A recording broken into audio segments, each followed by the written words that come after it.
Good evening, ladies and gentlemen, members of the public, staff, and council. Welcome to the June 6th council meeting. Moved by Stephanie Jaworski, second by Sam McDonnell. Be it resolved that the June 6th, 2022 council meeting of the Township of South Glengarry now be open at 7 p.m. All those in favor of the motion? Motion is carried. Thank you. I'll now ask everyone to rise for the playing of our national anthem.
Thank you very much, Madam Clerk. Approval of the agenda. Are there any additions, deletions, or amendments? Yes, through you, Mr. Mayor. There are several items that have been requested to be moved from information only into other business for discussion. Those being items 7DB, the Decorative Snowflakes report, 7DC, Community Schools Alliance AGM notice, 7DD, the resolution request for the Community Schools Alliance, and 7DG, the resolution for the former Mohawk Institute Residential School. Okay. Moved by Sam McDonnell, second by Martin Lang. Be it resolved that the Council of the Township of South Glengarry approve the agenda as amended. All those in favor? Motion is carried. Thank you. Moving on to item 4, are there any declarations of pecuniary interest? Councillor Luck. Thank you. Through you, Mr. Mayor, I'd like to declare on items 7AK and 7AM as I work with EVB Engineering. Okay, thank you very much. Approval of the minutes of the last meeting. Moved by Martin Lang, second by Rebecca Luck. Be it resolved that the minutes of the May 16th, 2022 council meeting, including the closed session minutes, be adopted as circulated. All those in favor of the motion? Motion is carried. Thank you. Presentations and delegations. There are none this evening. So we'll move right into staff reports. 7AA, Building Bylaw 26-2022. Mr. Abbey.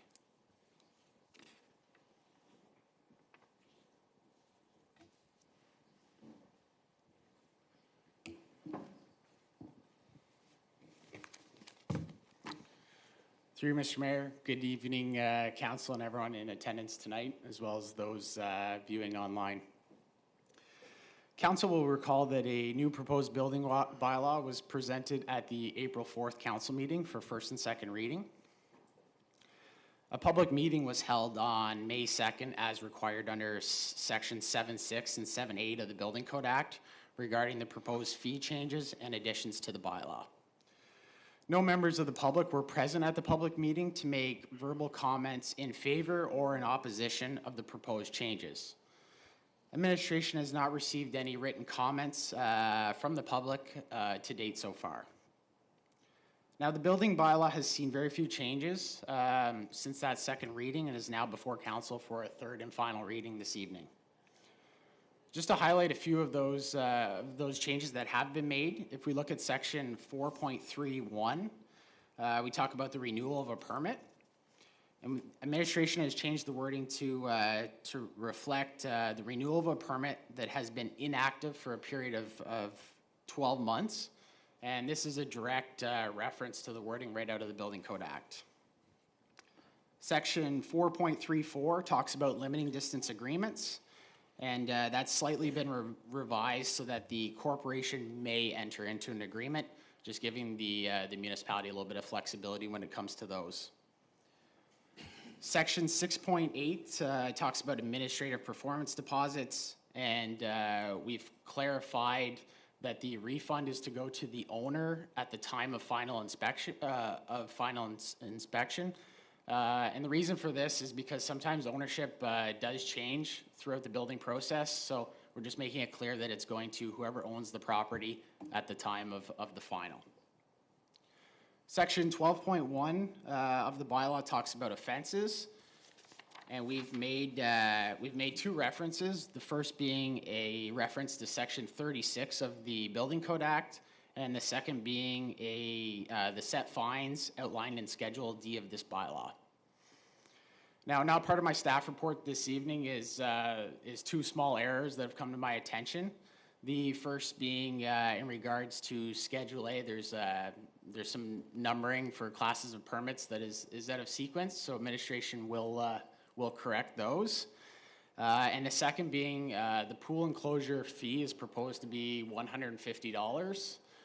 Now that is not in line with our pool enclosure bylaw, so we are proposing to reduce it from $150 down to $100 so that we keep the two bylaws aligned. That'd be my error.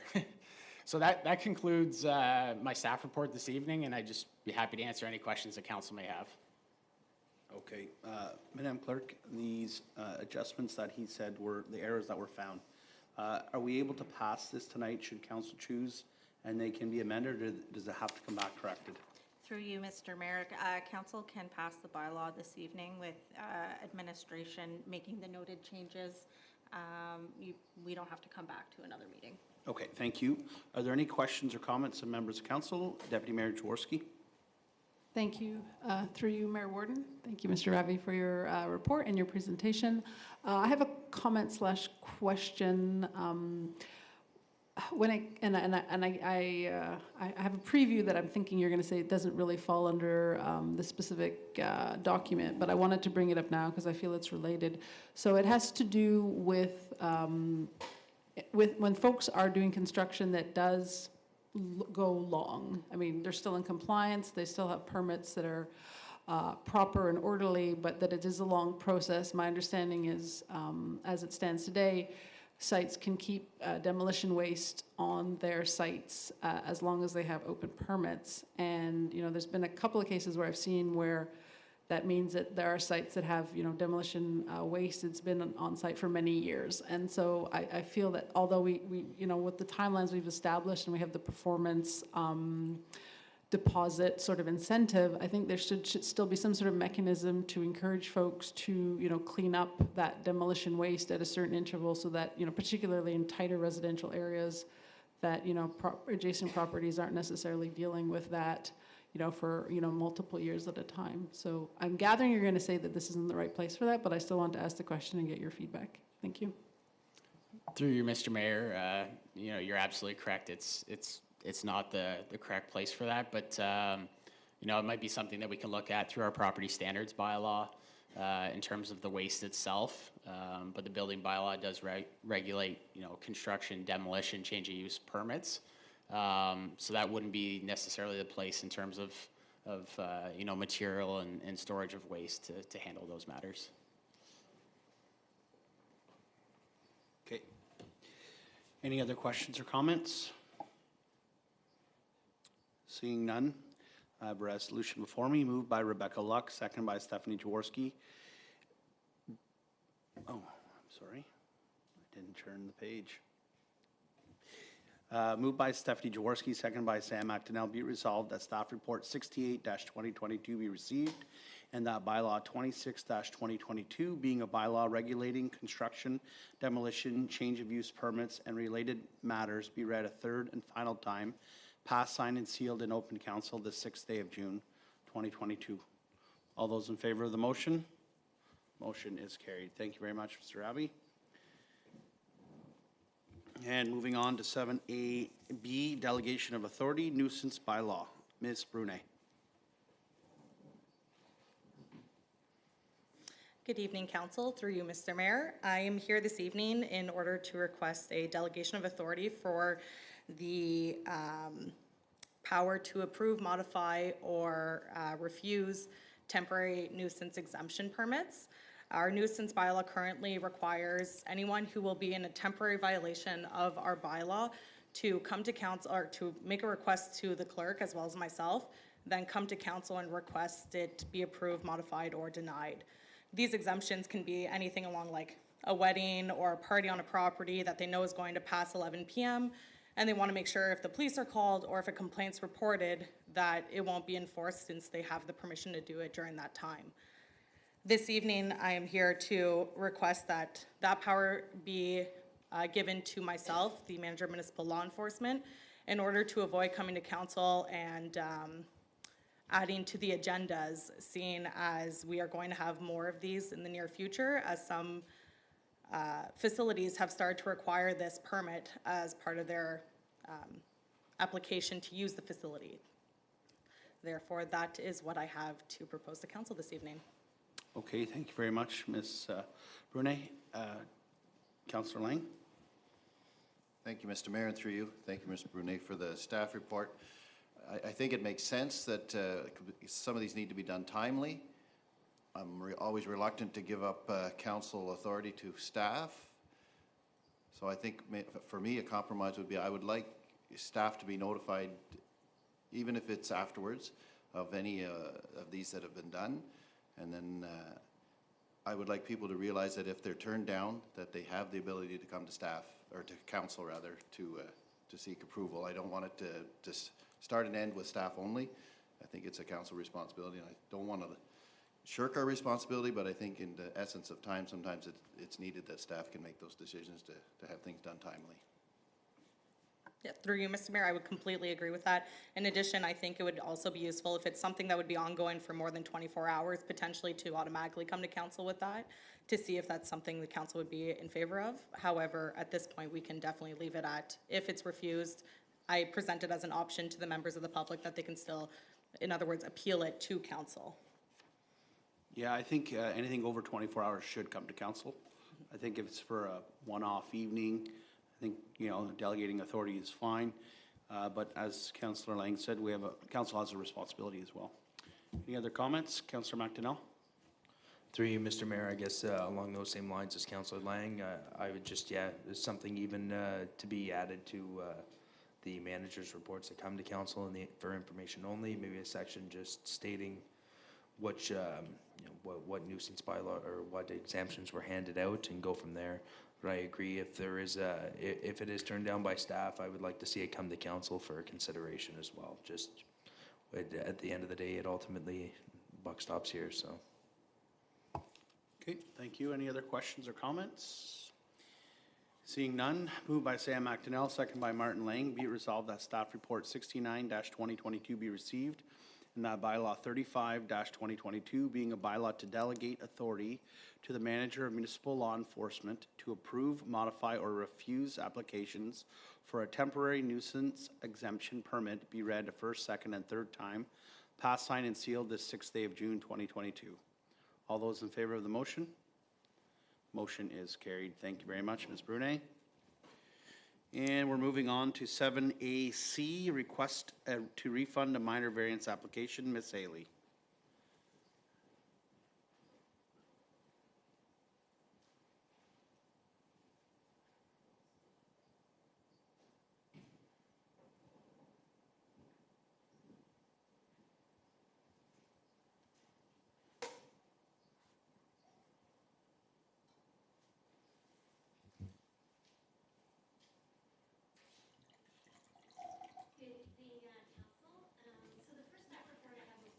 Your mic. Thank you. I may never remember that. So the first staff report that I have before you this evening is a request that we received to refund a minor variance application. And this report is quite timely because our council also serves as a committee of adjustment. and you heard a Committee of Adjustment application at 5 p.m. this evening for a parcel of property whereby the applicant / developer designed a detached residential garage based on information that was provided to them through a link to our zoning bylaw on our website. And when the application was submitted to our building staff picked up on that the proposed height of the garage exceeded the maximum 4.5 meter height. And the bylaw housekeeping amendment was actually approved by a previous council in 2010. So it sat on our website for 11 years and wasn't caught. So unfortunately, this applicant got caught in a process where he was required to proceed with applying for a minor variance. At the time, there was some communication with administration, and the individual was looking to start construction of the garage sooner than later. So the applicant, just as per one of my suggestions, proceeded to pay and file the minor variance to save a 2-week timeframe period, and in hopes that council would consider the request to refund the application fee. So the fee of $400 was paid for, and administration does recommend that the fee be returned to Joanne and Mark Williams. And our clerk corrected the bylaw. We were able to find the information, and she corrected it immediately and corrected the website immediately as well. So if council would be willing to consider the refund, that would be appreciated, and I apologize for that error on my behalf. Okay, thank you very much, Ms. Haley. I think no one's perfect, and I think we have to owe up to our mistakes, and it wasn't very costly. So any other comments or questions? Seeing none, moved by Martin Lang, second by Rebecca Luck, be resolved that staff report 71-2022 be received, and that the Council of the Township of South Glengarry authorizes that Joanne and Mark Williams be refunded the $400 minor variance application fee due to a typographical error in the zoning bylaw. All those in favor of the motion? Motion is carried. Thank you very much, Ms. Haley. And I believe you're up next as well, 7AEE, temporary use zoning bylaw amendment, Happy Bay Holdings. Oh, I skipped one, my apologies. Karen View Estates draft plan approval extension. Thank you, Mr. Mayor.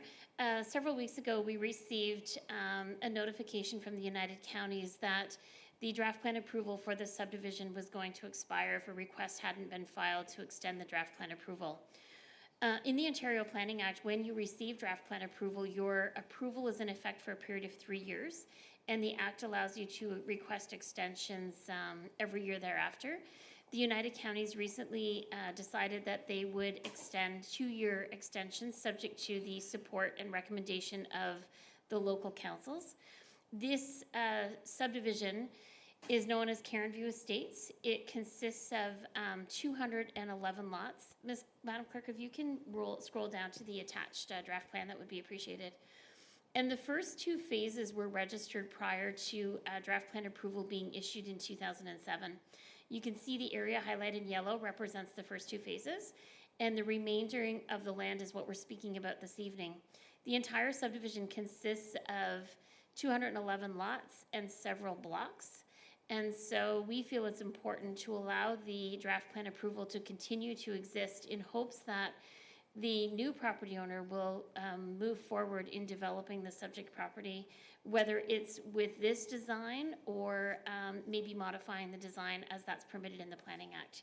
So staff is recommending that council supports the request and recommends to the United Counties that the draft plan extension be issued for a period of 2 years. Thank you. Ms. Haley, I have a quick question. If the new purchasers wanted to leave that as status quo and start construction, are there any other approval processes at this time that they have to go through, or is it basically ready to roll? There would be a couple things that would need to be reviewed, Mr. Mayor, simply because legislation has changed. So for example, we would want a review of the stormwater management report to make sure that it is consistent with the current legislation. That could trigger maybe some modifications. I know that there's been some discussions with engineering firms that, you know, maybe not with the canals that are available for outlets, things like that, but that would have to be looked at. So I couldn't give you a solid yes or no. It would be great if they could move forward with only minor changes under the Planning Act, as that reduces the processes that are required. And we could have a developer that may say, we don't like this layout at all, we want to start all over, and that would be their right to do so within the legislation. Great, thank you for that. Are there any questions? Deputy Mayor Jaworski? Thank you. Through you, Mayor Warden. Thank you, Ms. Haley, for the support. Certainly, I support extending it, but I guess I just wanted to take an opportunity to make a comment in that it's, there's all this discussion of the housing crisis, and here we have, what did you say, is 211 lots that, for the most part, the work's all been done. Yes, there's a few things that still have to be done, but for the most part, this is something that can move forward fairly quickly, and it's been on the books for years, and it hasn't moved forward, and it's disappointing, that it's not moving forward. And I guess I've been thinking about this, like, when they ask for, like, what are solutions to solving this housing crisis? Like, this is one of these scenarios where there is properties out there that could be developed, but they're not. And I don't know if there's anyone out there with creative solutions on how we can move this kind of thing forward, because we definitely need it. So that's just the comment I wanted to make. Mm-hmm. Thank you. Councillor Luck? Through you, Mr. Mayor, I guess I have a twofold question. One being, were there any other background studies completed, like a traffic impact assessment or an environmental impact assessment? And then secondly, to Mayor Warden's question regarding the stormwater management, would it only have to be considered for revision if it changed ownership, or just if we were to grant an extension, would we possibly request that they update the stormwater management report? So through you, Mr. Mayor, I don't recall there being an environmental impact study for this subdivision. This predates my time, but it may just be that I don't remember. So I'm sorry I don't know that.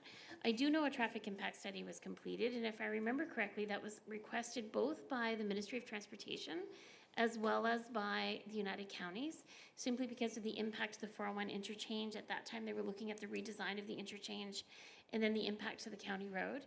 Again, this is quite an old file, so I certainly don't remember the details. The last question you have in regards to stormwater management, I believe that it has to be updated to meet the current requirements of the 80% total suspended solids terminology that I don't speak every day. But I believe that the original design would not meet today's standards from the Conservation Authority's perspective, as well as the engineering firm that would do the peer review. So I think we would require that. And if I remember correctly, there's terminology in the draft plan condition that gives the municipality the flexibility to ensure that the studies, meet the legislation prior to issuing final approval. Thank you. Yeah, if it was completed back in 2007, I would suspect that we would want to have that as a stipulation and condition extension. You know that wording better than I do in terms of the 80%. 80%, yeah, TSS removal. Yeah, exactly. No, you got it. You got it. I said it. Okay. Okay, any other questions or comments? Seeing none, moved by Sam McDonnell, second by Stephanie Jaworski, be it resolved that staff report 72-2022 be received, and that the Council of the Township of South Glengarry recommends to the United Counties of SDNG Director of Planning Services to approve the request to extend draft plan approval to June 25th, 2024 for Cairnview Estates subdivision, South Lancaster, legally described as part of lots K and L, concession 1 front, former Township of Schlottenburg, Township of South Glengarry, County of Glengarry. All those in favor of the motion? Motion is carried. Thank you all. And one more for you, Ms. Haley, 7AD, temporary use zoning bylaw amendment, Happy Bay Holdings. Thank you, Mr. Mayor. So this subject property is owned by Happy Bay Holdings, but it's also known as Sheep's Head Restaurant with the residential units placed above. The purpose of the staff report before you this evening was in 2020 and 2021, the province had put legislation in place known as the Emergency Management and Civil Protection Act, and later continued by the Reopening Ontario Act, that allowed temporary patios to be placed on properties where restaurants were located. And the goal of the legislation was to encourage the businesses to be able to continue during the pandemic while meeting public health separation requirements, distancing requirements, and things like that. And so the municipality was supportive in 2020 and 2021 with Sheep's Head Restaurant being able to have their temporary patio. And we even went one step further where we entered into an agreement with them because it resulted in the reduction of parking. And there was a good working relationship established between the operator of the restaurant and Precious Blood Catholic Church that allowed for the parking spaces to be used. So we were made aware on April 6th of 2022 that on April 27th the legislation was going to be removed. And in the perfect scenario, you may recall at the beginning of the year, the provincial government changed the Planning Act that allows for temporary use bylaws to be delegated to staff for their own approval. But in order for that to happen in South Glengarry, our official plan needs to be amended to accommodate that wording. So unfortunately, we weren't able to jump on that delegated authority immediately because of the official plan amendment. So therefore, in working with the property owner, or the restaurant owner, I should say, we talked to them about what their options were to move forward.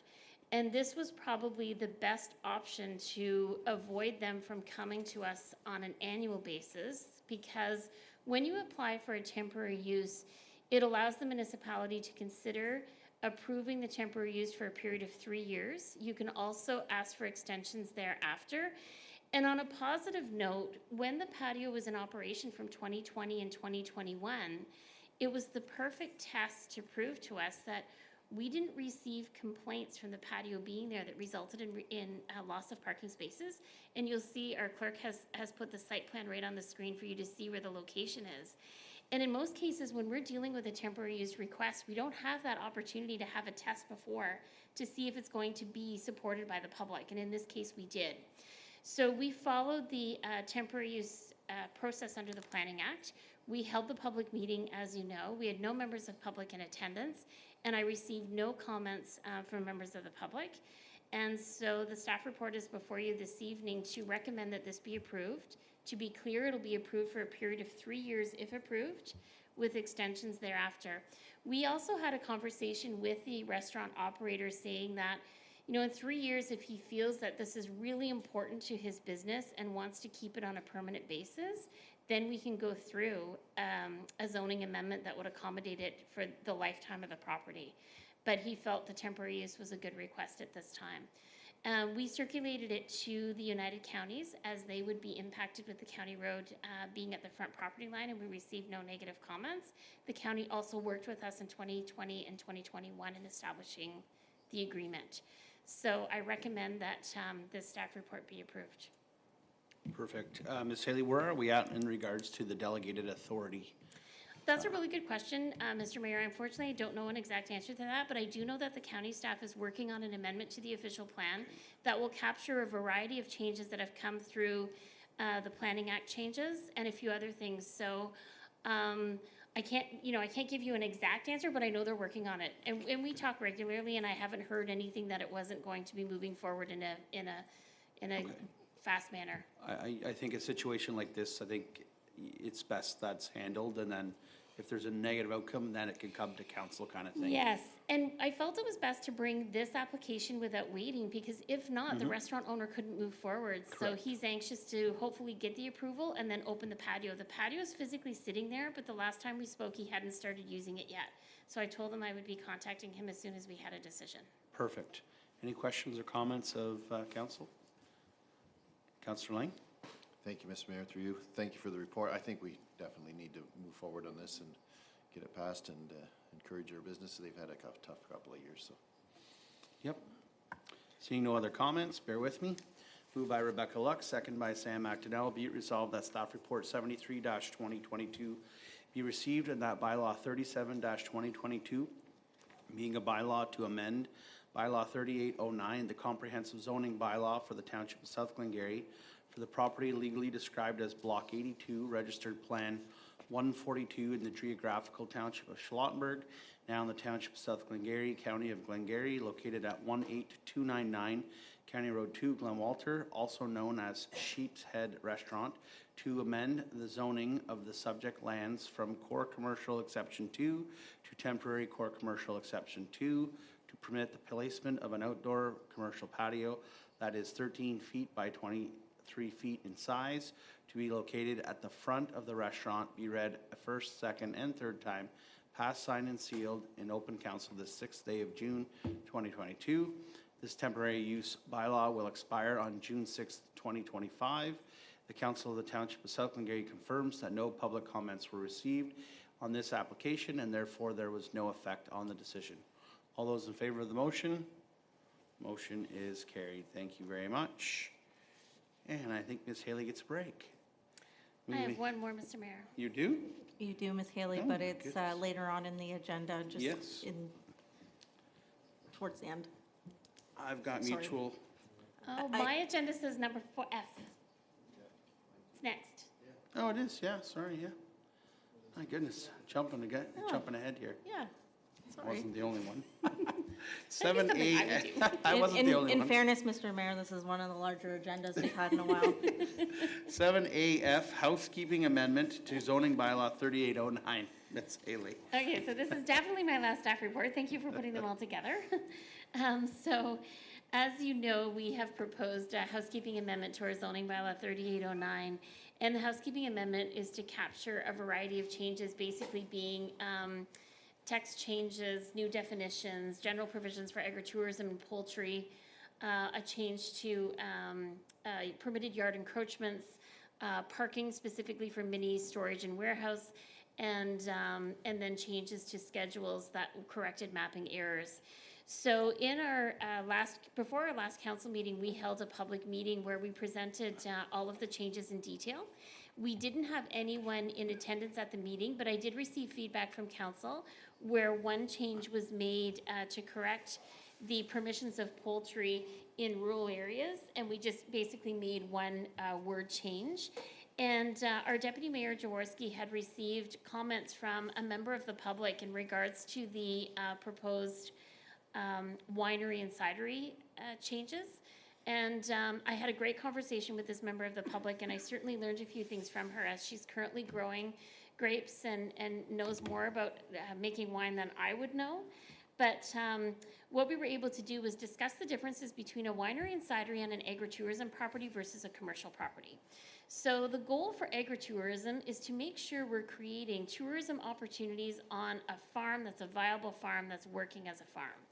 And it's not necessarily to make rural properties to agricultural properties become commercial properties without going through the proper process to give the neighbors the chance to truly understand what's being introduced either, within their community or abutting their property. So one of the suggestions that this resident made to me was that she felt in the definition that I had where it said the grapes needed to be grown primarily on the subject property. She felt that was more restrictive because the AGCO, which is the Alcohol Gaming Commission of Ontario, allows for more flexibility when you're operating a winery or cidery. So what I did was I removed the word primarily, and we encourage that growth occurs on agricultural parcels of property because that's the purpose of farming, or that's the purpose of inviting people to your farm, is to see the growth or to know that the growth is happening. And so I appreciated the changes because we certainly don't want to introduce something that's more restrictive and then it results in another amendment later on. And again, I learned from that conversation. Outside of that, we made no further changes. I did mention in my staff report that we got excellent feedback from Enbridge on things that should change in our bylaw in terms of being more clear or specific on setbacks and development. Enbridge or all pipelines usually have an excellent working relationship with landowners that have pipelines going through their property, but I think we could help them by being more clear in what's permitted. I felt it wasn't the time to put it into this amendment because when we put the notice out to the public, it didn't include anything in regards to pipelines. We received that feedback from Enbridge during the agency consultation. So I've written back to them, thanked them for their comments, and told them we would look at them and move forward at a later date. At least we know we're currently protecting them and not allowing development, too close, but it's good to improve the wording. So we recommend that this be approved, and if this is approved, we issue a notice of decision. It's subject to the 20-day appeal period. Following the 20 days, then all of this will be in effect. Good, thank you very much. This is, there's a lot of cleaning up in this report. Yes. Are there any questions or comments, members of council? Deputy Mayor Jaworski? Thank you, through you, Mayor Warden. Thank you, Ms. Haley, and I apologize that I didn't ask this again earlier today, but I did have that issue with the language around poultry being, like on what size properties, and when I'm reading it again, I feel like it's what it was originally, and maybe that's my error because I'm not reading it correctly, so it's like the first part under 3.32, unless it's just the copy paste in the staff report. That could be. Let me take a look. Because in the staff report 3.32, poultry shall be permitted within the rural ag zones on all properties having less than 2.5 hectares rural or 20 hectares agricultural of land and should comply with the following provisions. I felt that was the wording that confused me because it makes it sound like it's only allowed on properties that are smaller. So I don't know if there's another part of the bylaw that I'm missing somewhere where it expands on that. I'm reading that it now applies to properties with less than that. Before it was, you had to have so many hectares to have it permitted. Now you're permitted with less than. Right, but what happens to the ones that have more? Well, it's automatic. It's in But the that's zoning. my issue. Is like, to me, it's not clear that it's automatic. And so If you can bear with me for a minute. and I'm sorry I didn't bring this up earlier. I can bring up my previous wording. I'm sorry, I didn't think of having this open.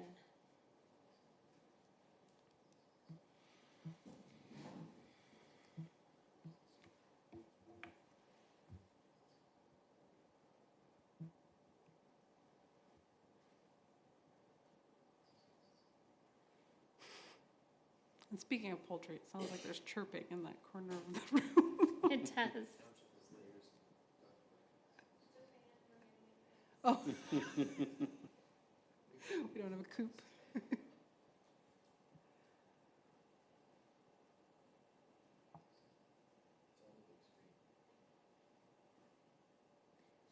I'm looking for my previous wording.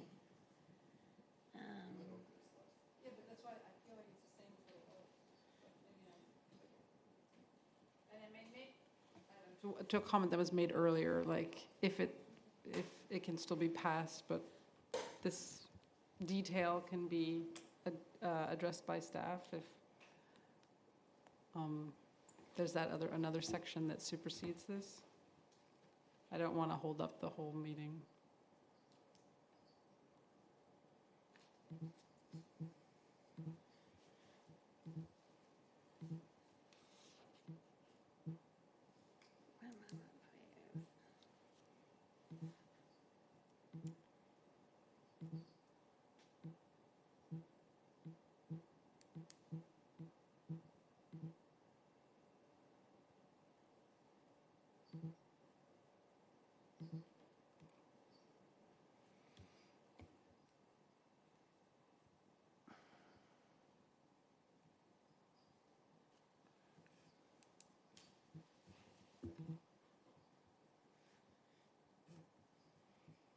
I'm not finding it quickly, I'm sorry.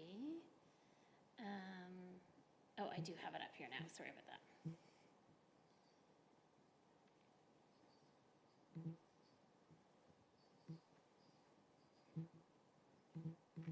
There's definitely a bird in the corner.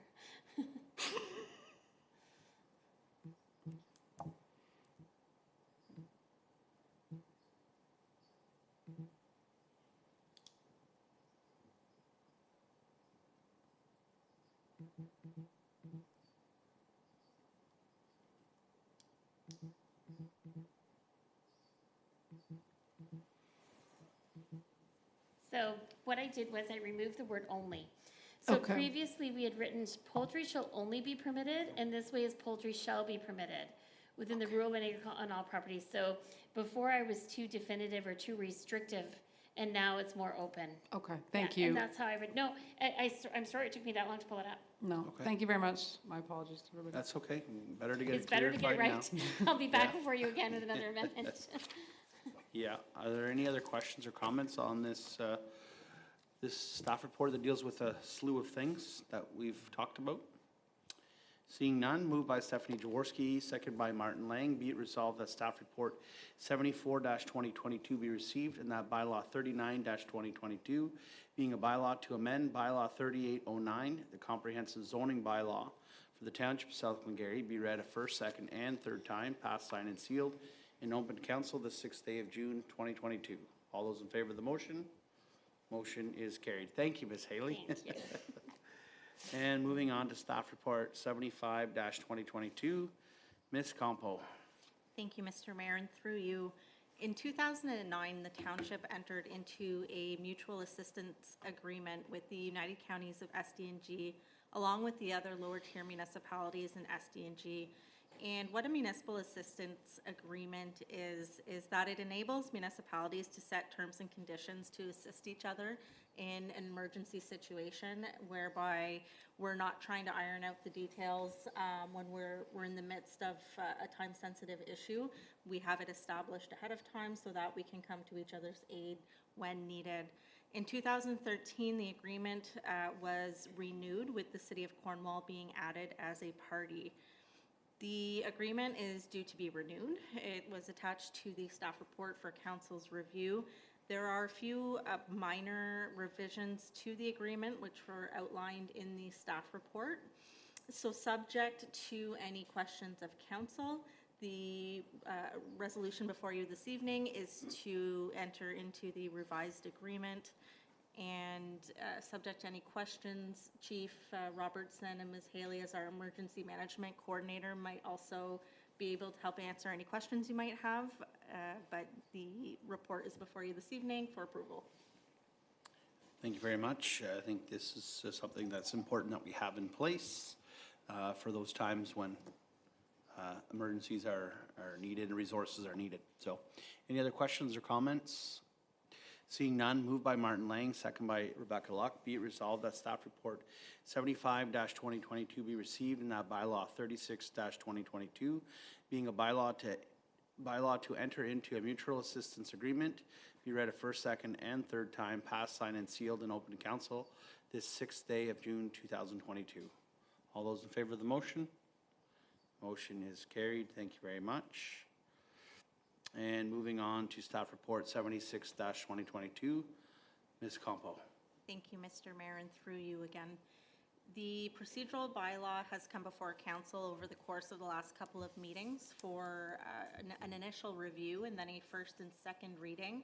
The bylaw is before you this evening for a third and final reading to be enacted. There have been no changes made to the bylaw since you've last seen it.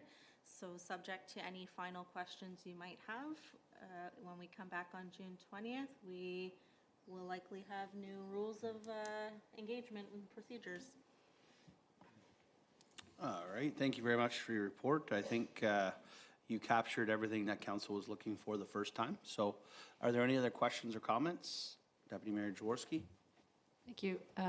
Thank you, Mayor Warden. Thank you, Ms. Comfort, for the report. And I recognize that the most of the work here was done updating in terms of being able to have digital options now for the meeting. But having had the opportunity, to look at it over the last month or so, I just wanted to make a quick comment about one of the points that hasn't changed, but that's still there. And I guess I want to ensure that my interpretation of it is correct. And so it has to do with conduct of staff, public, and delegation. So point 4.8, which says no person shall make detrimental comments or speak ill of or malign the integrity of staff, the public, the mayor, members of council, members of committees. And the reason I'm bringing this up is because I just want to ensure that this point it's not used to stop people from making delegations that are critical of what the township does. I think it's important that folks still have the opportunity to bring forth criticism certainly should be constructive, but that criticism should be allowed. And, I guess what prompted me to do this is, I have a mayor, a friend who's a mayor in Southwest Ontario, who did a delegation to a school board where he was shut down because he was told he's not allowed to make any critical comments. So I just want to be clear that, my interpretation of when we talk about detrimental comments, that's not critical comments. Those are comments that are more targeted and intended to specifically hurt individual versus criticism of the corporation and its decisions. Thank you, Deputy Mayor, and through you, Mr. Mayor. I saw some of the videos you shared, and as a clerk, that was a very interesting event to see unfold. However, I think in this provision 4.8 of the bylaw here, the key word is the integrity of staff, public, mayors, and the mayor, members of council. So certainly, I think we can all benefit from constructive criticism, and the intent of this provision in the bylaw is to prevent unnecessary ill speaking towards the integrity of our staff and yourselves as member of council, which for the example you've provided, there's many examples in my world of clerking where I've seen examples of staff and members of council who have been not criticized in a constructive way. So there's that staff-council relations piece, which we, as you all know, we do have a policy regulating the staff-council relations. So certainly I don't think this provision prevents constructive criticism, and it's not the intent. Thank you very much. Thank you for that, and it certainly it was eye-opening in why you brought this up. Are there any other questions or comments? Seeing none, moved by Rebecca Luck, second by Sam McDonnell. Be it resolved that staff report 76-2022 be received, and that bylaw 33-2022, being a bylaw to govern the calling, place, and proceedings of meetings, be read a third and final time, passed, signed, and sealed in open council the 6th day of June 2022. All those in favor? Motion is carried. Thank you very much. And moving right along, staff report 77-2022, Mr. Mills. Thank you very much, Mr. Mayor. Through you, good evening, council. The purpose of the staff report in front of you is for Pride Month and raising the Pride flag in the township. June is recognized as Pride Month in Canada, a month-long observance and celebration of lesbian, gay, bisexual, transgender, queer, and two-spirited people in the history, culture, and contributions of their respective communities. Last year was the first time we had recognized that as a township and raised the flag. And throughout the year, we do recognize organizations, individuals, highlights in our community. Recognition takes many forms and usually is on most agendas, resolutions, proclamations, certificates, letters, and plaques. And council may also be asked to display specific flags to commemorate a cause or event. Council will note that there is now a second flagpole at the municipal office and outside here at the recreation center. But there's a lot more to do. A resolution by council that recognizes Pride Month supports diversity, equity, and inclusion, and increases awareness and acknowledgement of the LGBTQ2+ communities and celebrating equality, inclusion, and empowerment. We have a responsibility to do that as a township and as individuals. We are currently looking at, we certainly need to have a policy for the display or use of flags. We've had different requests over the last year, and we're committed to that. So really, in summary, that Pride Month be formally recognized by the Township of South Glengarry, and that it be posted on our website. The flags currently are being flown outside the municipal office as well as outside the recreation center, which is right across from the high school and the elementary school beside. So it's showing leadership within the community, diversity and inclusion. So thank you very much, Mr. Mayor. Thank you very much for that report, Mr. Mills. Being a member of this community, I certainly support the resolution in front of us. Are there any questions or comments? Deputy Mayor Jaworski. Thank you, through you, Mayor Warden. Certainly, I support this wholeheartedly as well. And I wanted to thank staff for, it wasn't that long ago, we only had one flagpole. So, I mean, now that we have two in both locations, it really allows us to participate much more fully in a lot of these really important things where we can show leadership. So thank you to staff for moving ahead on that project. Thank you. Any other questions or comments? Seeing none, moved by Sam Macdonell, second by Stephanie Jaworski. Be resolved that the Township of South Glengarry hereby recognizes June 2022 as Pride Month throughout the Township of South Glengarry and acknowledges, supports, and celebrates equity, inclusion, and empowerment for all members of the LGBTQ+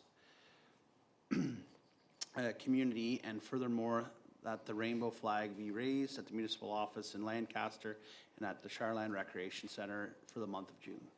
All those in favor of the motion? Motion is carried. Thank you very much.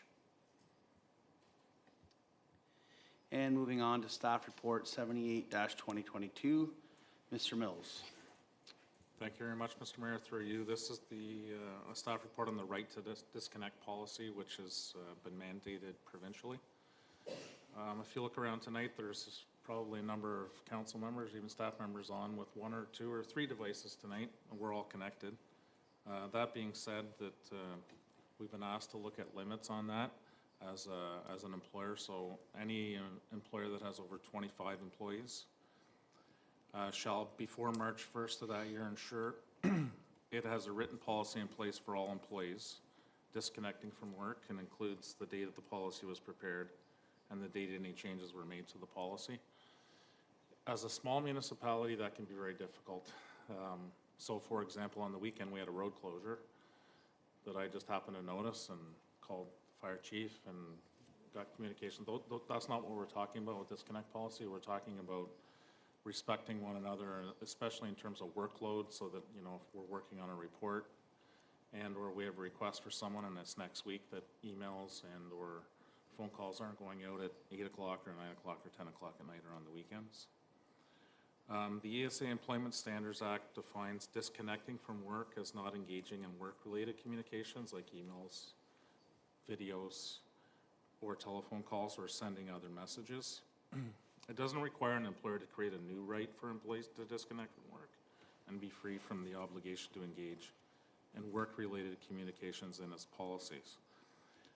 We recognize the value as general managers to disconnect, and there's a list there that talks about what is and what isn't. But often there's been, I guess, a gray area where in some workplaces it's just understood that if I send you a message, you're going to respond. And in terms of wellness for your workplace and wellness for respecting employees and their families, that this is certainly welcomed by administration. There is a policy attached that encourages staff to monitor and send work-related communication during regular work hours when possible. This was vetted through Cunningham Swan, our legal counsel. It provides time management tactics to encourage employees to maximize productivity. Also, I just want to mention that we have worked hard to try to make things more operationally efficient with technology. We're looking at digitization of records through the clerk's office and other things that will cut down on, hopefully over time, the workload of operations related to communications digitally, as well as looking up records. I'll just add one thing, that the deadline was June 2nd. It's June 6th, not counting the weekend. I missed the deadline by a few days, so I'll acknowledge that this is a little bit late, but better late than never, Mr. Mayor. You have a right to disconnect. Any questions of council? Seeing none, moved by Stephanie Jaworski, second by Martin Lang. Oh, you did? I'm sorry. I didn't see it. Sorry, I'm making too many comments here. Through you, Mayor Warden. Now, I wanted to just make a couple of comments based on this. This did come to the counties already, and so like my comments here are going to be similar to what was said to at the counties, is that I think, you know, this is an important policy in the sense that it's important to set expectations of, you know, how quickly should people get back to on things, what's considered high priority, what's considered urgent, to have those discussions and have those, clarity, because I mean, this is about protecting, in some senses, like from abusive requests where it's, really unreasonable, constant barrages of work outside of normal work times. But at the same token, there's a certain element of flexibility that is required, and I'm looking at this from from the lens of where I sit, in that, for us, it's being on council is a part-time activity. Most of us, are employed. Some of us, have employers where, we're working in that 9 to 5, 8 to 5, and we need that flexibility from staff to be able to do our role effectively, that we can connect with them outside of, the regular working hours. So, I read through the policy, and I don't think I have any concerns, but again, so much of this is how it's actually implemented. And so I guess where I'm going with this is I appreciate the flexibility that I found has existed already in terms of how staff support me in my role. And I guess I also want to give kudos to the township, because I find that, not to be too negative, but in terms of how it is at the counties, it's not anywhere this flexible. Most of my experience with the counties is everything is in the 9 to 5, and if you can't participate in county work in 9 to 5, it's very difficult to participate. And so that's one of the reasons why I chose not to run as deputy mayor next council, is because it's just not set up for folks who have, a boss who expects them to be working 8 to 5, Monday to Friday.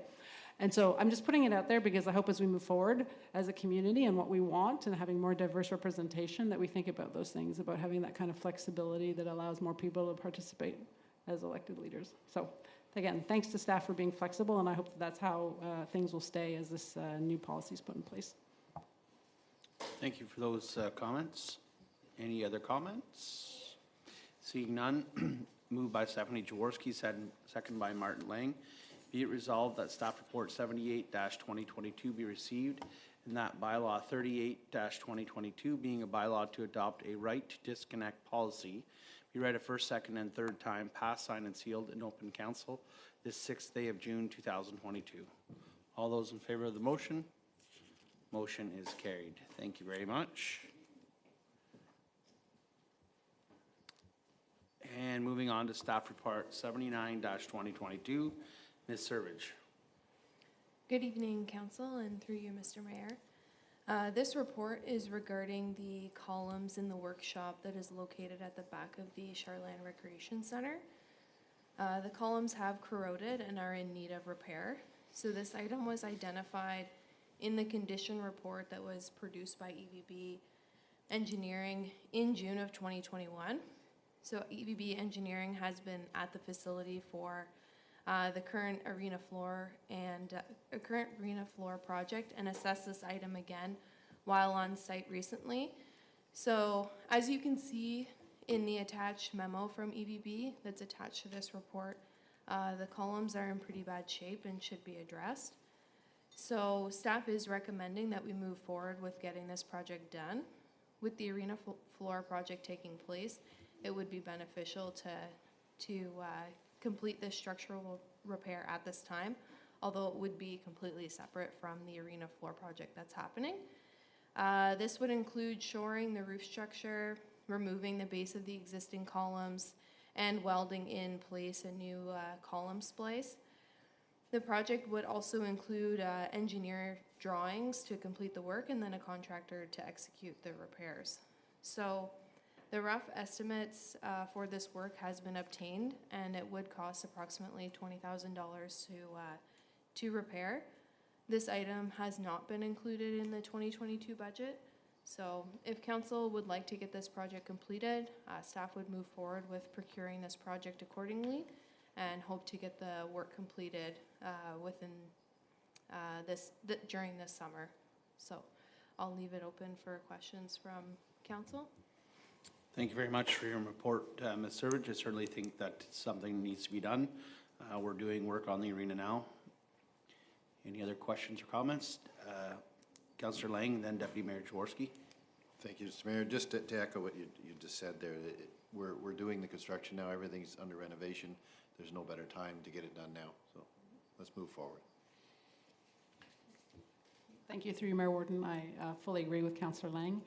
And I wanted to use the opportunity, just because we're talking about the arena, and I don't know if this is a question for you, Mr. Irvich, or for CAO Mills, but, we have other discussions around the arena, like, my understanding is there will be some discussion of the arena in the Recreation Master Plan. We did have we know that there's some roof work that needs to be done. We did have that presentation of the different arena expansion, in quotations, options that were presented some time ago. And I guess I'm sort of looking at, wondering, and also when, at a recent event, I was with folks from EVB and we were discussing that issue of expansion, and, one option that hadn't been looked at was, expanding to the front and moving the septic system to the back, which the EVB folks were saying would not be a problem at all. Where I'm going with this is I'm wondering sort of when are those other kind of looser ends of the arena sort of future going to be tied up, or if they're going to be tied up, just sort of looking for a loose sort of guidance or plan on what we see for that. Thanks. Through you, Mr. Mayor. So yeah, at this time we are doing the Rackmaster Plan, which obviously I haven't seen the final product of that or what they're recommending, but in the conversations that I've had with them, we have discussed how we are kind of landlocked in the land that we have right now, and that there are other opportunities to do some renovations in the building to try to, add more dressing rooms or move things around. But as for the land itself, that's what we have right now. So unless that were to change, I don't know, besides the comments that you've made about expanding into the front, I don't know what other options we would have. I'm not sure moving forward. There's obviously a lot of work that needs to get done within the facility that we have right now. So, my priority right now is to continue working on these items that have been addressed through the condition report, slowly working away at those things. So that's what I've been working on. But as for an expansion on it, I don't know if CAO Mills has any other comments, but right now I'm just working on the building that we do have that requires quite a bit of attention, so.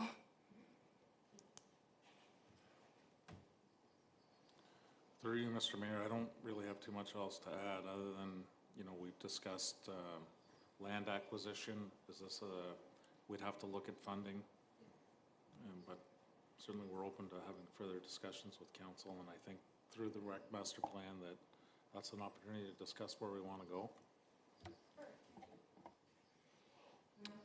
Any other questions or comments? Seeing none, moved by Martin Lang, second by Sam McDonnell, be it resolved that staff report 79-2022 be received and that council authorize administration to move forward with procuring the contract work to complete the column repairs at the Char-Lan Recreation Center, and furthermore that the mayor and clerk be authorized to sign all applicable documents. All those in favor of the motion? Motion is carried. Thank you. And moving on to staff report 7AI, Water, Wastewater Service Delivery Report. Ms. McDonald.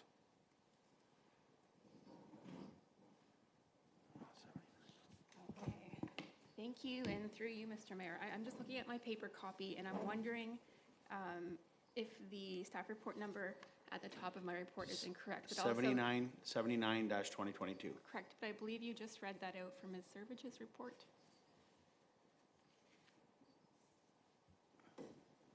Yep, good catch. It's in there twice. So it would have been staff report 78-2022. Oh, I both have it. believe this one might be 80, because my following one is 81. Okay, so this one's 80 then. Okay. All right, so noted. Thank you. You're welcome. Okay, so back to the matter at hand. Thank you, and through you, Mr. Mayor. This is a really quick one. Mr. Mills, the CIO, and I kind of worked on this. Well, actually, full credit goes to South Stormont, who we procured this with. It is a water and wastewater service delivery review, jointly, like I said, with South Stormont. We were awarded 100, oh my goodness, my numbers are, I'm so bad at reading numbers. $101,760 through the Municipal Modernization Grant. And we went out to procurement and received one response for this work, and it was Arias combined with Watson and Associates. and their proposed fee was $111,405, which is in excess of our grant money. And this work was not included in our budget. I know I'm jumping around my staff report a bit. And we are requesting authorization, I suppose, to move forward with this. And the purpose of the study is, in essence, to compare both South Stormont's and South Glengarry's water delivery systems, so our treatment and our treatment on both water and wastewater, our wastewater collection, and our water distribution against 3 other models. So it's comparing each of our models against 3 others, and we don't know what those 3 others might be. And I suppose part of the reason that we are bringing this to council is that there is involvement through the work for the deputy mayor and the mayor to meet with our consultant team and have some input into it. So a heads up to you folks. Since we are procuring jointly with South Stormont, our cost is only half of that price, so it's $55,000. And when you take off the grant, the total actual cost to South Glengarry would be about $5,000. Notable that both Mr. Mills and I, through our delegation of authority, could approve this on our own, but it was a bit of a gray area since the total contract value of $55,000 is in excess of our limits. And also just kind of a neat thing to bring to council so you're aware this is happening. So we're hoping for authorization to proceed. Thank you. Okay, well, thank you for your report, and I do appreciate you bringing it back to council. It's always good to know when things go awry. I think it'd be silly not to approve this, but I'll open it up to the floor for questions. Councillor Lang. Thank you, Mr. Mayor, through you. It's very timely as well, as we all know. I definitely am all in favor of approving $5,000. It's going to get us a lot of valuable information. Yep. Councillor McDonnell. Through you, Mr. Mayor, I'll agree with Councillor Lang. It's very timely, and I think it'd be a good exercise for us to do, especially given all the changes we have to do and have started in the water and wastewater department. Perfect. This will come out of the wastewater reserves. Through you, Mr. Mayor, I am not sure. I was hoping it would come out of the administration's consultant's budget. Mr. Mills? We can do that, Mr. Mayor. Okay. Sounds good. Any other questions or comments? Seeing none. Moved by Sam McDonnell, second by Rebecca Luck. Be it resolved that staff report 79-2022 be received and that the council of the Township of South Glengarry enter into an agreement with for the completion of a water and wastewater service delivery review, and furthermore that the mayor and clerk be authorized to sign all relevant documents. All those in favor of the motion? Motion is carried. Thank you very much. And moving on to staff report 81. I think I read the wrong staff report, but it's noted that it should be 80, staff report 80-2022. Moving on to staff report 81-2022, not 21. Ms. McDonald. Thank you, and through you, Mr. Mayor, I'm going to pass it on to Dylan Sege, our Director of Water and Wastewater. Okay.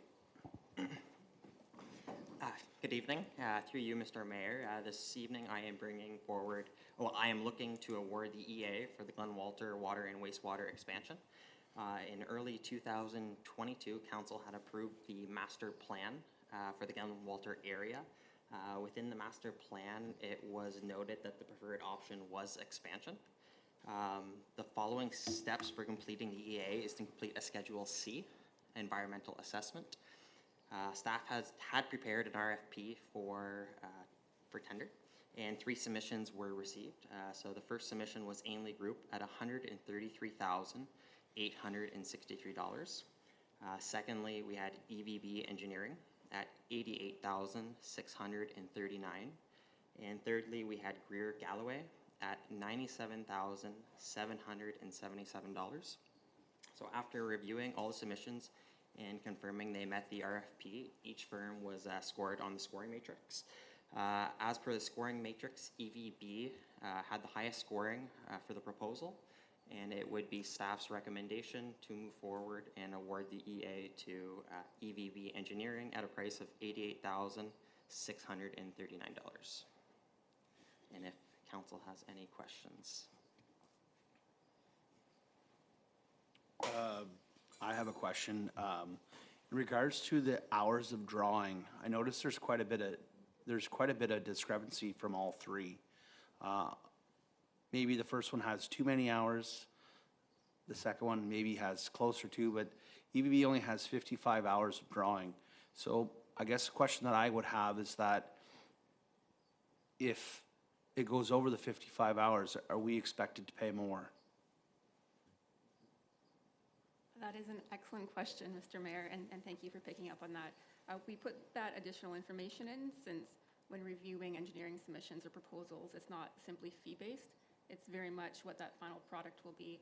And the final product, like you pay for what you get, more or less. However, in this case, we believe that EVB has base drawings already prepared, having worked on this work before, so they'll have efficiencies up front that the other firms wouldn't. I do believe that for those 300 hours that may have come from another group, we may have gotten a bit more in terms of our, like when we go out to public consultation, we might have had a few more boards. However, the efficiencies I believe are found in having those base drawings already made. Makes sense. Councillor Lang? Just to piggyback on what your question was, and I think I'm glad to see that EVB, having worked on our water and wastewater systems in the past, is passing some of those drawing savings on to us, and we're getting that. Instead of putting in a quote that's as high as the others, we seem to be saving a little bit there. So cost does matter. Yep. Any other questions or comments? Okay, seeing none, moved by Martin Lang, second by Stephanie Jaworski. Be resolved that staff report 81-2022 be received and that the council award RFP 10-2022 for professional services for the Glen Water Treatment Plant Environmental Assessment to EVB Engineering as per their submission of $88,369 plus HST, and furthermore that the mayor and clerk be authorized to sign all relevant documents. All those in favor of the motion? Motion is carried.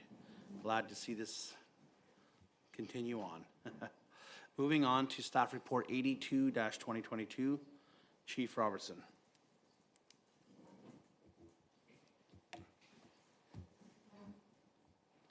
Good evening, Council, and through you, Mr. Mayor.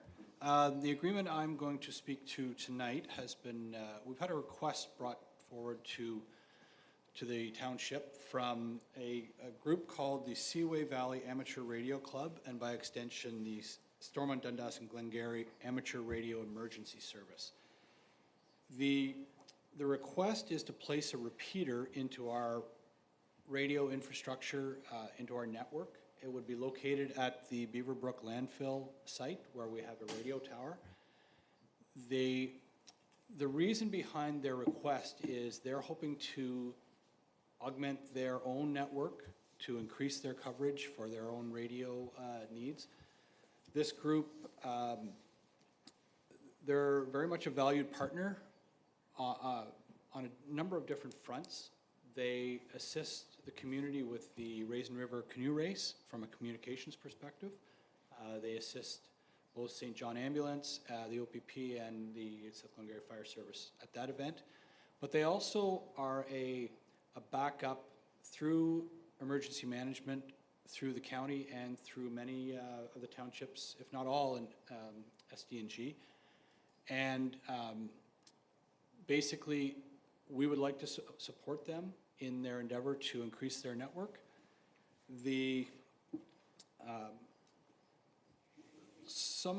It will not affect our infrastructure in any way. It's a very minor addition. They're going to provide all the equipment and the labor to install it on their own accord. Once the equipment is up and running, it will have very minimal space needs or also energy usage. So I'm proposing that there not be a fee onto this volunteer group for the monthly rental of the facility or the location on those two items. In essence, that's all I wanted to cover. They're a valuable partner, and I think this is a great way that we can assist them in the excellent work that they do. So, any questions? Yeah, thanks for your report, Chief. I see Councillor Lang had his hand up. Thank you, Mr. Mayor, and through you. Thanks, Chief, for the report. I'm in favor of supporting it. Just had a question. Do we have is there a backup generator at the landfill tower? No, there is not a backup generator at the landfill tower.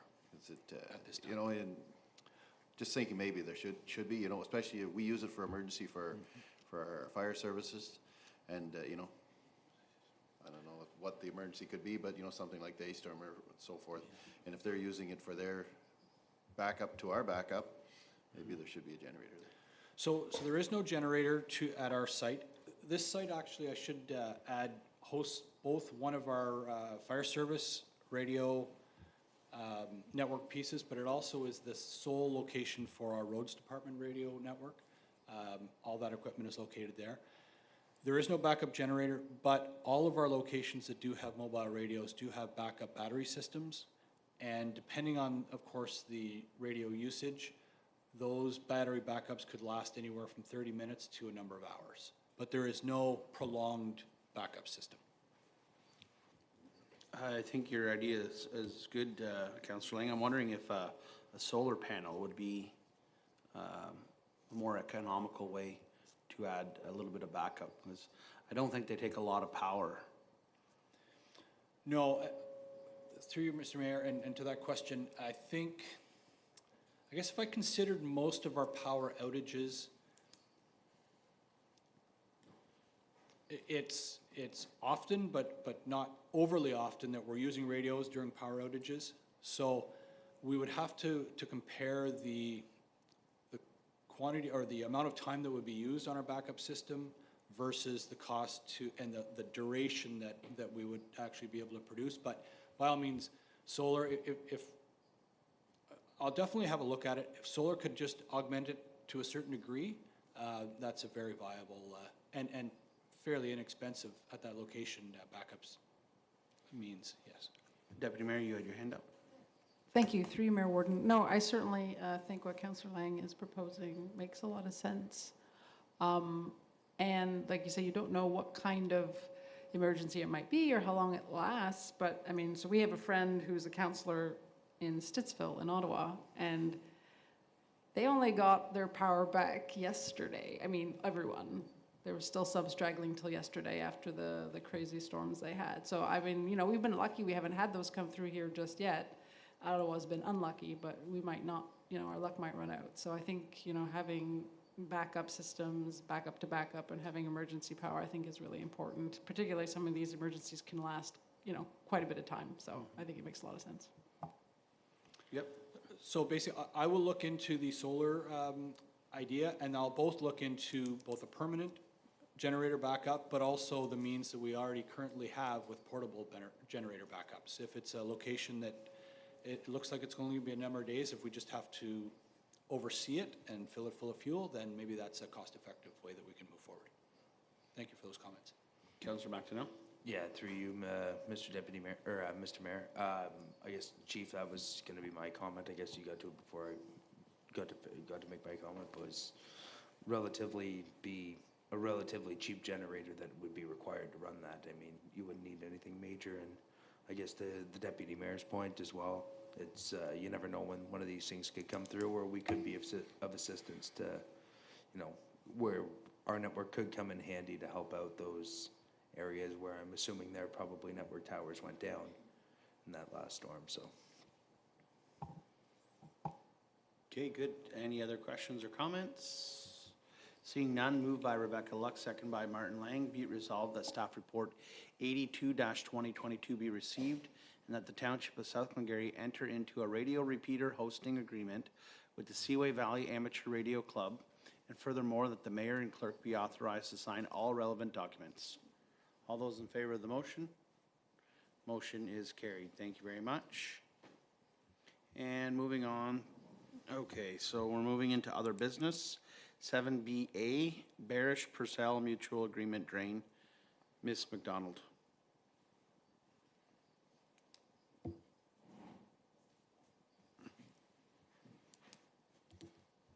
Thank you, Mr. Mayor, and through you. In this other business report, I'm just kind of seeking guidance from council for which direction I'd like to go on this file. So my other business report starts off by defining a mutual agreement drain versus the municipal drain. The difference being that a mutual agreement drain is borne typically by the property owners, and then typically the maintenance is not then sent back to the municipality. In this case, the Purcell, is shown on the screen. It runs roughly from Purcell Road up at the top down. Am I allowed to stand up? Yeah, cool. So we start up here and we swing down through what is now Bayview. This little jog is where Randy Street is, to orient you. So it's since been developed. This area is still undeveloped. The Purcell comes down and makes a sharp right 90-degree turn and comes along the backs of the property, which are now Glen Park Road.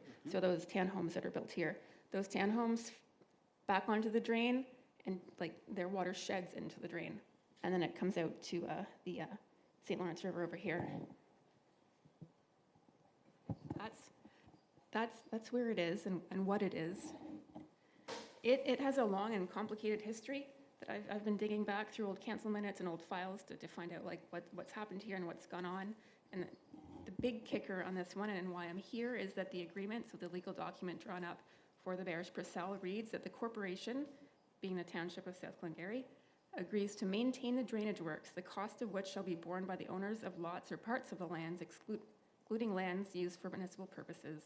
And then the cost shall be assessed against the rateable properties in the designated area, making it kind of like a municipal drain, but not a municipal drain because there's no assessment. So this is on this council meeting because we've had 2 other drain meetings today, so I thought it would be kind of clear in our head. So there's no watershed, there's no greater assessment area. The properties within the agreement are really just, could we go back to that map, please? Yeah, are really just now Bayview Estates and the property to the south. So even those lots that are draining in or receiving benefit from are not really through the mutual agreement, which really only captures those 2 previous parcels of land. There's no way to capture everything else that drains into the Purcell. So that's a bit odd. Back in 2010, 2011, council at that time had a number of discussions about this mutual agreement drain and even considered turning it into a municipal drain, which at that time they estimated the cost at $70,000 to $100,000. And the engineer who looked at it considered that thought that half of that value would be assessed back to the township. So the township would be on the hook for about $50,000. Of that engineer's report, and it would be done by a firm similar to who you saw for you today. So originally, council back in 2010, 2011, did instruct staff to pursue converting the Purcell into a municipal drain, but once they found out the costs, they changed their direction, and I've put that little bit in here. So it was be resolved that staff report 04 be received, and that the council of the Township of South Glengarry directs administration to proceed with alternative B, which was to establish a policy that the cost apportioned by the property work for the drain, if the cost for the maintenance work is less than $100, then it gets $100 per property, which again would just be the properties really in this case directly adjacent to the drain, and it wouldn't capture the whole watershed. That cost would be absorbed by the operating budget. And I believe some members of council have been contacted by people who live on or near the Purcell, and I know that they have been in the past, and it seems to come up every few years. And we have absorbed the costs of maintaining the drain since 2011 without this policy. So I have some numbers in here, and I'm just hoping that council could perhaps have a little discussion and give me their thoughts. And would you like me to bring this policy forward? Because it doesn't appear that it had ever been written, or go in a different direction, or gather more information for you folks. Thank you. Okay, I'll open the floor up for discussion. Councillor McDonnell first. Through you, Mr. Mayor, I guess my comment on this would be, I guess you kind of got to it before I got to ask it, but this would kind of fall back to our special meeting this evening, where we would more or less end up paying the portion, being the township, would end up paying the portion of the properties that are more or less getting the benefit right now and not paying. So at what difference, I guess, we would be, as opposed to having the people directly adjacent to the drain paying the entire amount, the township would be looking at absorbing some of that cost, and on top of that, writing ourselves a bill for 50,000, I think. As far as I can understand, we're gonna give ourselves more liability and cost on top of giving ourselves a one-time payment to convert it to a municipal drain when it's not already. When we've basically got a municipal drain that costs us nothing. I don't know, personally, I see it, we convert it to a municipal drain, we have to pay for a good portion of it. Then every time we go to work, or to go and do regular maintenance on it after, we end up paying the portion of the drainage for the people who are on smaller assessment parcels that it wouldn't be worthwhile sending a bill because it would be so small, which would probably equate to what, a quarter? It'd be interesting to see those numbers, I guess. What would it ultimately cost us? Yes, municipal drains cost us money, but what would it cost us overall on maintenance? Because it seems to come up like every 10 years when it needs to be worked on. So obviously the last agreement didn't work. No, and through you, Mr. Mayor, like I said, I really don't know what the watershed would be for this and how far out it would go, so I'm not sure what would be without going, and that could be the direction that you would like me to come back with, and a recommendation is hiring someone to find out what it would cost and how big it would be. I'm really not sure. I actually have a different opinion on this. This is what happens when you don't follow through. And I can tell you with a knowledge of being in that area for many years, pumping septic tanks, there's a lot of water that is in this area. Bayview Estates has all kinds of sump pump issues. And I think that council needs to owe up to this and follow through. And if we are the primary landowner that owns the most frontage, then so be it. We have a duty to do that, just as if we were Mr. Cardinal in the subdivision having to share pay the lion's share. I certainly am in favor of exploring this and getting the costs and making a decision. I'm sure it's not going to be 50,000. It's going to be a lot more.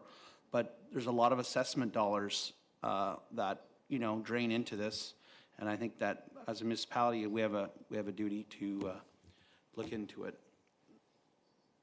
Oh, sorry, Councillor. Ms. Haley? Further to your comment, Mr. Mayor, in the past, there's actually been discussions about doing exactly what you've said and looking at it from a local improvement charge perspective, so that it's not borne by all of the taxpayers of South Glengarry, that it can be a local improvement charge that's on a tax bill for a period of several years until those costs are covered, because it would benefit so many individual parcels of property in that area, and that really is the purpose of a local improvement charge. So it's food for thought. Thank you for that comment. Back to Councillor McDonnell, then Councillor Lang and Deputy Mayor Jaworski. Yeah, I guess I'll just clarify my position on it, Mr. Mayor. I'm not against doing it. I'm just saying let's absorb it and take it. Let's not set a double standard up, because we've just gone through a meeting tonight for a municipal drain. If we're going to make it a municipal drain, I don't want to see the township paying for it, because more or less this has been coming back to council roughly every 10 years when it needs to be cleaned, and council ends up cleaning it and forgetting about it and not saying a word, and everybody else pays for it. If we're going to make it a municipal drain, it's going to be a municipal drain like the rest of us pay for. Exactly, exactly. Okay. We mean the same thing, but in different words. Deputy, or Councillor Lang, and then Deputy Mayor Jaworski. Thank you, Mr. Mayor, through you. There's a reason they have municipal drains, because they're the only ones that work. Private drains don't work. None of these other ones work. There's always arguments, fights. Nobody wants to accept who's going to pay what. The other one, municipal drains, there's a schedule. The engineers draw it up. People smarter than us figure that out, and then it's cut and dry after that. I think if it's going to cost, it likely should have been done years ago, turned into municipal drain, and then we're done with it. We know exactly where everybody stands. Deputy Mayor Jaworski. Thank you, through you, Mayor Warden. Definitely, I feel like this was sort of, to Mayor Warden's point, a lack of follow through. It's sort of kind of this irritating issue that no one so far we haven't really dealt with. The township hasn't really taken the plunge to really look at exactly what we need to do here and what's the right solution. And it does seem like it rears its ugly head every 10 years, but even, around, 2018 during the election, if you go through that area, there's so many complaints about that drain. And I think part of it has to do with not lack of understanding of what is it, who's in charge.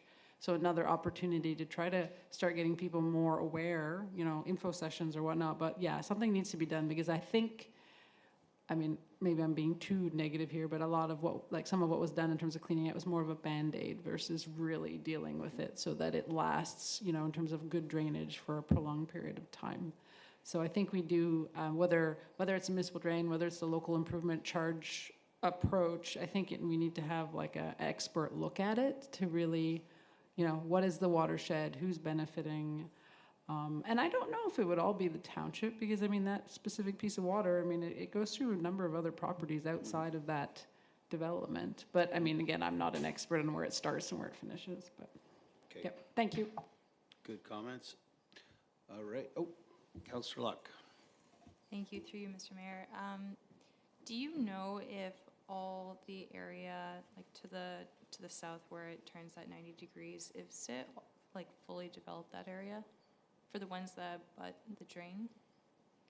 Through you, Mr. Mayor, I'm just gonna, this area? Yeah. So this is where our Glen Walter Fire Hall is, more or less. Like this is Bray Street, and then I believe that Glen Walter Park Road would be here, and the fire hall. And so yes, we do have houses all along the stack, and these folks will be drained likely somewhere else. But I think it's more coming from up here and feeding down and through. And I will note this whole parcel of land is undeveloped. However, there is a plan of subdivision or a draft plan of subdivision. It's looking at you, Joe. Sorry, that draft plan of subdivision that is in south of the Bayview. Yes. It is draft plan approved? Yes. There is a draft plan of subdivision approved for this area that doesn't consider, as far as I can tell, the Barish Purcell, so at some point, regardless of what we do today, it's going to come back up again. Sorry, so that's independent. It won't be draining towards the drain for the Bayview? Through you, Mr. Mayor, no, that undeveloped parcel, like the Barish Purcell, cuts right through it, so it will likely drain into it at some future point. Okay, thank you. Okay, great. Thank you for bringing this report forward. We certainly had our drain reports there for the day, so thank you for that, Ms. McDonald, and look forward to hearing back from you in the future as to what we can do to put this behind us. So just to clarify, and through you, Mr. Mayor, I am to go away and come up with, let's say, a short little feasibility study or to pursue turning the Barish Purcell into a municipal drain. Yes, just a show of hands. Everybody's in favor of this being converted. Okay, so I will work towards that and likely bring it back through the 2023 budget, just for kind of timeline expectations. Final comment to Councillor McDonald. Just a question, how does that work? I know generally to make them into, or to convert a drain, it has to be done by petition. So that would mean every landowner on that drain would have to come to us. Are we making a call that we can't make? Or? Through you, Mr. Mayor, I will investigate that, and our drainage superintendent will know. But this agreement, like the mutual agreement drain, is a bit exciting. Perfect. Okay. Moving on to other business, 7BB, Glen Walter Park Concept Plan, Ms. Servage.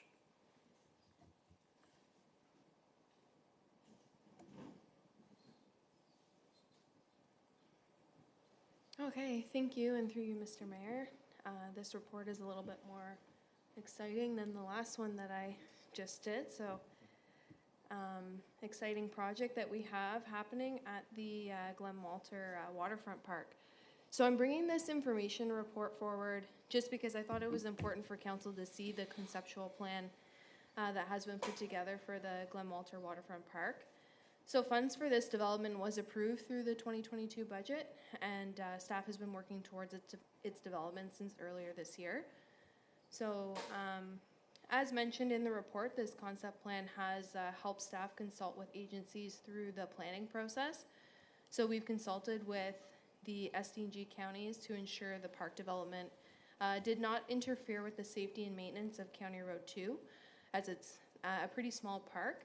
There will be signage within the park to indicate that parking is not permitted along County Road 2, although it may be inevitable, but we will encourage visitors to park at the Glen Walter Regional Park if they're going to be there for long periods of time. We've also been working with the Waterfront Regeneration Trust, as one of their projects is the Ontario Waterfront Trail, and that runs along Highway 2, which is right by this park. They are responsible for the Ontario Waterfront Trail signage, which is a large mapping system that is found along the trail for cyclists to plan their routes as well as find amenities along the way. So staff's been working with them to develop the map signage that we're going to put at this location. And we've also ensured that the parking options have been clearly defined within the signage. We've also been consulting with the Raisin Region Conservation Authority to discuss the water's edge planting and potential educational signage. They've provided suggestions for the type of shrubs to use for the edge of the park, which is item 7 in the concept plan, which is parallel to County Road 2. They suggested shrubs that are durable to road maintenance, so durable to the salt that would come off of the road for maintenance, and also wind, as this is a pretty open park, so they need to be strong against the wind. Another item discussed with the RRCA that's not shown in the concept plan is that may be executed in the future is educational plaques that we can put regarding some fish species that are at that location. We will just look at budgeting as we get closer to having all of the items for the park purchased. So the RRCA is planning to plant the shrubs in the coming weeks. We're just doing some investigating with the type of soil that's there. So there are 2 phases in the concept plan. So you'll see phase 1 is everything that we have discussed, the benches, the bike repair station, that sort of thing. Now phase 2 includes additional benches, additional bike parking, as well as a pathway that you'll see that runs through the park that just makes the amenities more accessible to cyclists that are going by the park. Phase 2 is it's not something that we've budgeted for that's happening this year. It was just important to have that included when we got this concept plan made, just because it could help with future funding if funding opportunities come up, especially the pathway going through the park, active transportation funds that come up. So that's why that's in there. We have some equipment already that will be installed hopefully shortly, and hopefully by the end of June, we'll have the majority of this park complete. So I'll leave it open for council if they have any questions. I just thought I'd bring this forward. Thank you very much for your report, Ms. Servage. I'm certainly looking forward to the bike station being installed, the repair station. I often see a lot of cyclists on the route, and things happen. So looking forward to that. And I do like the forethought of adding the 2nd phase. I think that's very, very well done. Any other questions or comments? Deputy Mayor Jaworski. Thank you, through Mayor Warden. Thank you, Ms. Servage, for this report. This is really interesting. This is another one that's really nice to see this moving forward, from an idea that now is really coming to fruition. So I think that's really fantastic. And I'm just so happy to see all the different groups that you're working with. I know, like, when we had that presentation from Watersheds Canada talking about shoreline naturalization and how, like, what's right at the water's edge is so key to what will be, living in the water, that, and I'm so glad to hear that you're working with the RCA and getting their input on, what kind of shrubbery, et cetera, that can go there, just so that it will be an interesting place to go, and hopefully be able to have some educational, signage going forward, so that people learn more about, what they can do to improve, biodiversity and wildlife in the water by their waterfront properties. So great, thank you. This is great to see. Deputy Councillor Lang. Thank you, Mr. Mayor. Thank you for the report. I'm all in favor. Thinking about the bicycle path and the off path, I don't know if there's a way, because we have no parking at this park, but I'm just thinking that there's not a lot of places where someone who is in a wheelchair or handicapped would be able to get to, to somewhere to sit like that at St. Lawrence or whatever, if there was any way we could make sure that path was accessible for, to get maybe to the dock or something like this. The trouble is, I guess, no parking for them to get a vehicle close by, but anyway, keep it in mind. Just an idea. Yeah, through you, Mr. Mayor, I know that the path would definitely make it more accessible in the park. And the other option too is we don't want people parking along Highway 2 for long periods of time, but if they're going to drop someone off, or they can park along Highway 2 to maybe unload their picnic. If there's 2 people, unload the picnic, and then they go and park at Glen Park. So there are options like that too, so. Good. Okay, great. Councillor Luck. Sorry, through you, and maybe this was answered, prior to my time, but was there ever like a public consultation regarding like what the community would want with like I'm gonna call it like bicycle park, in the sense that you have like wonderful amenities, but I'm just wondering if there was ever any public input. Yeah, through you, Mr. Mayor. This park was brought to me when I had just started later last summer, and the issues that we had was people parking on the park itself. So we wanted to get some amenities in there that would eliminate that. So there wasn't any public consultation with it between bringing it to budget last year and now. Although at the time, whenever we did bring it to budget, we were clear about the items that we were going to be putting in the park, but there was no full consultation about it. Okay, thank you. Great. Okay, so any other comments or questions? Good. Thank you very much for your report, Ms. Servage. Looking forward to seeing that stuff being implemented. And we're moving on to 7DB, Decorative Snowflakes. Oh, you're back.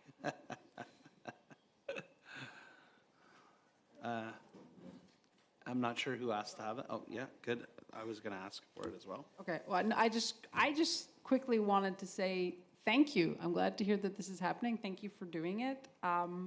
It's, it's a smaller thing to be doing, but residents really appreciate it, and they comment on it when they go up, and if, they ask about them if there's going to be more. So it's fun. I'm happy to see that it's going to be spread to Green Valley and Baynesville, and yeah, it'll make those places even brighter in the winter. So I think that's great. So thank you.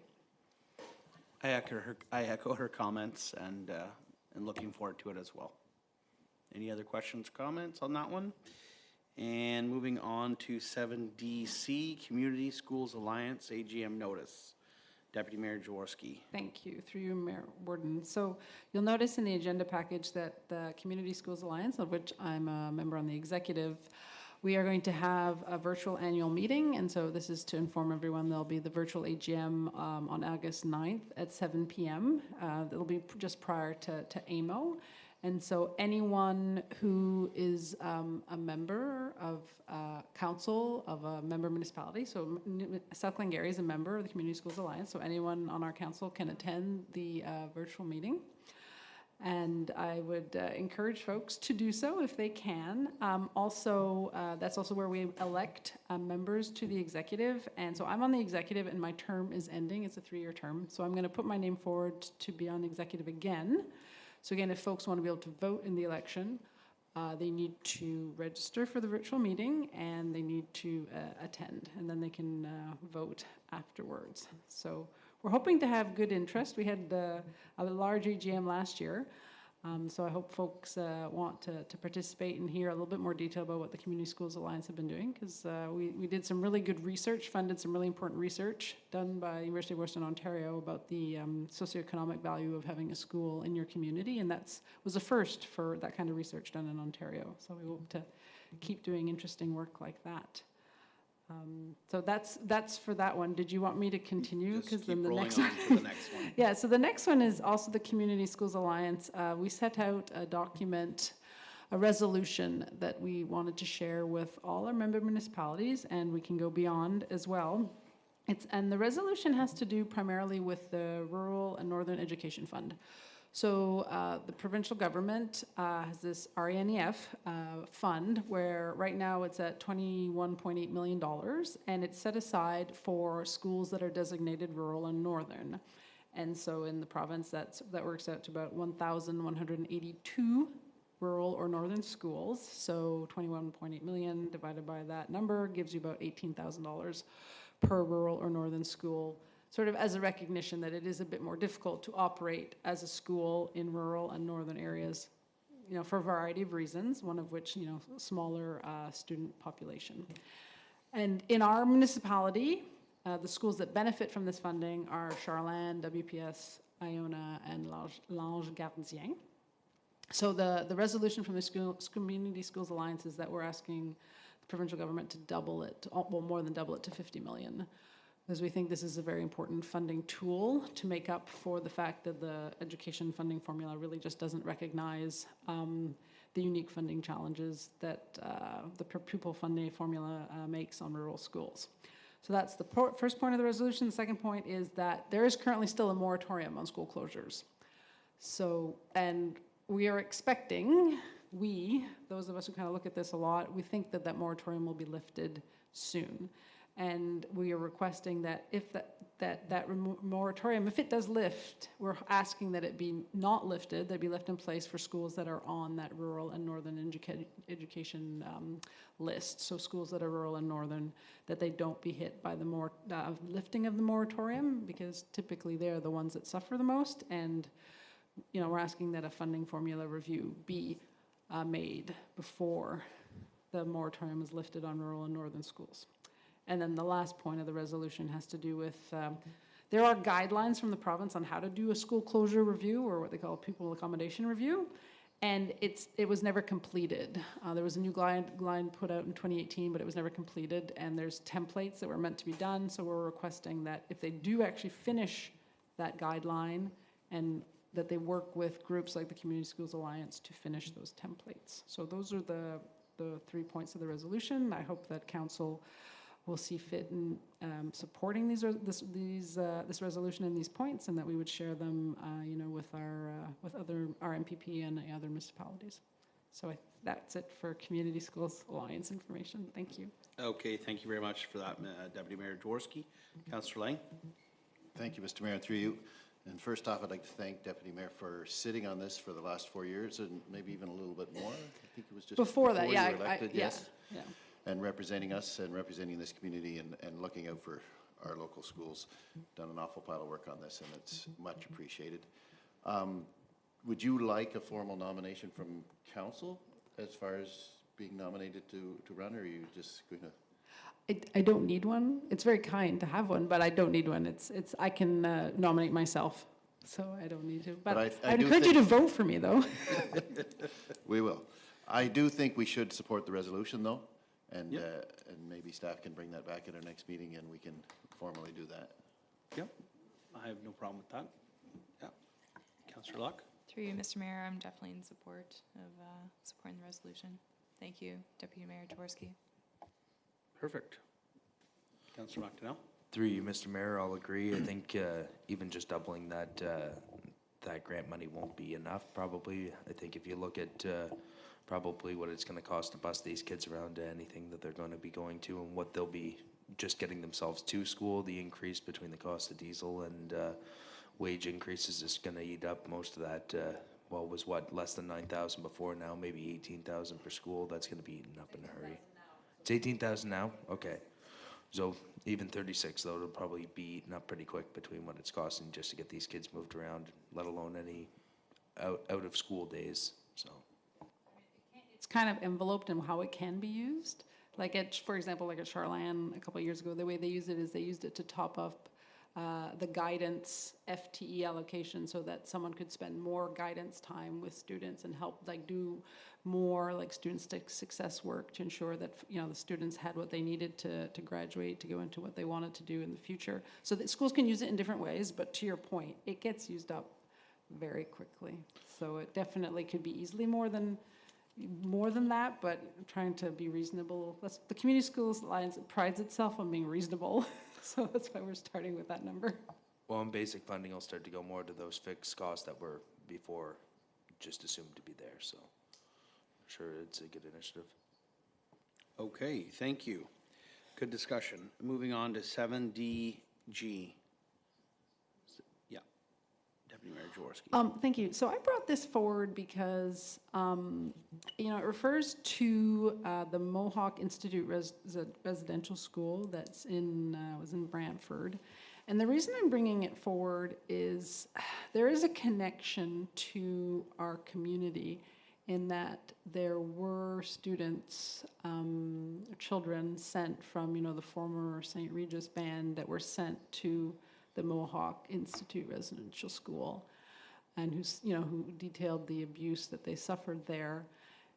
And so I think, sort of an element of solidarity with, members of, our neighboring community that we support this resolution that is asking for, there's still information that some of these schools have not released, or the bodies that ran them, certain churches, church groups have not released. So it's to support that, all the information that is there is released to the groups who are, actively involved in truth and reconciliation and honoring the individuals who had to go through this ordeal. So that's why I brought this one forward. Thank you. Thank you for that. I certainly have no issue supporting this.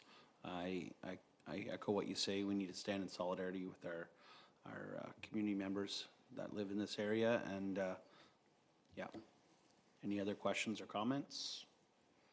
Okay, so Madam Clerk, you'll bring that back at our next meeting. All right. Moved by Martin Lang, second by Stephanie Jaworski. Be it resolved that the Council of the Township of South Glengarry accepts the items presented on the agenda as committee reports and for information purposes only. All those in favor of the motion? Motion is carried. And moved by Stephanie Jaworski, second by Sam McDonnell. Be it resolved that Council convene to close session at 8:51 p.m. to discuss the following items under Section 239(2) of the Municipal Act. 2, a meeting or part of a meeting may be closed to the public if the subject matter being discussed is D, labor relations or employee negotiations, specifically collective bargaining and HR matter. K, a position, plan, procedure, criteria, or instruction to be applied to negotiations, specifically instruction for negotiations. All those in favor of the motion? Motion is carried. Thank you all for attending the first part of this meeting, and we'll see you on the other side of the closed session. Thank you.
Mm-hmm.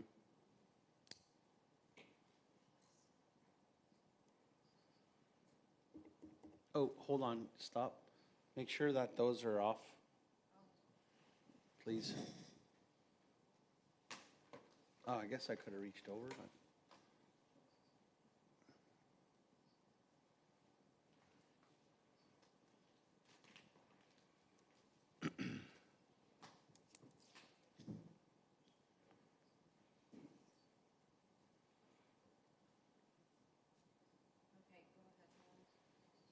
We're good? Okay, and welcome back to the final portion of this evening's meeting. Moved by Sam McDonnell, second by Rebecca Luck. Be it resolved that council rise and reconvene at 9:55 PM into open session without reporting. All those in favor of the motion? Motion is carried, thank you. Moved by Rebecca Luck, second by Martin Lang. Be it resolved that council direct administration to carry out all actions as specified in the closed session minutes.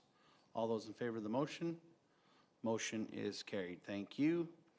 And moved by Martin Lang, second by Stephanie Jaworski. Be it resolved that bylaw 40-2022, being a bylaw to adopt, confirm, and ratify matters dealt with by resolution, be read a first, second, and third time, passed, signed, and sealed in open council the 6th day of June 2022. All those in favor of the motion?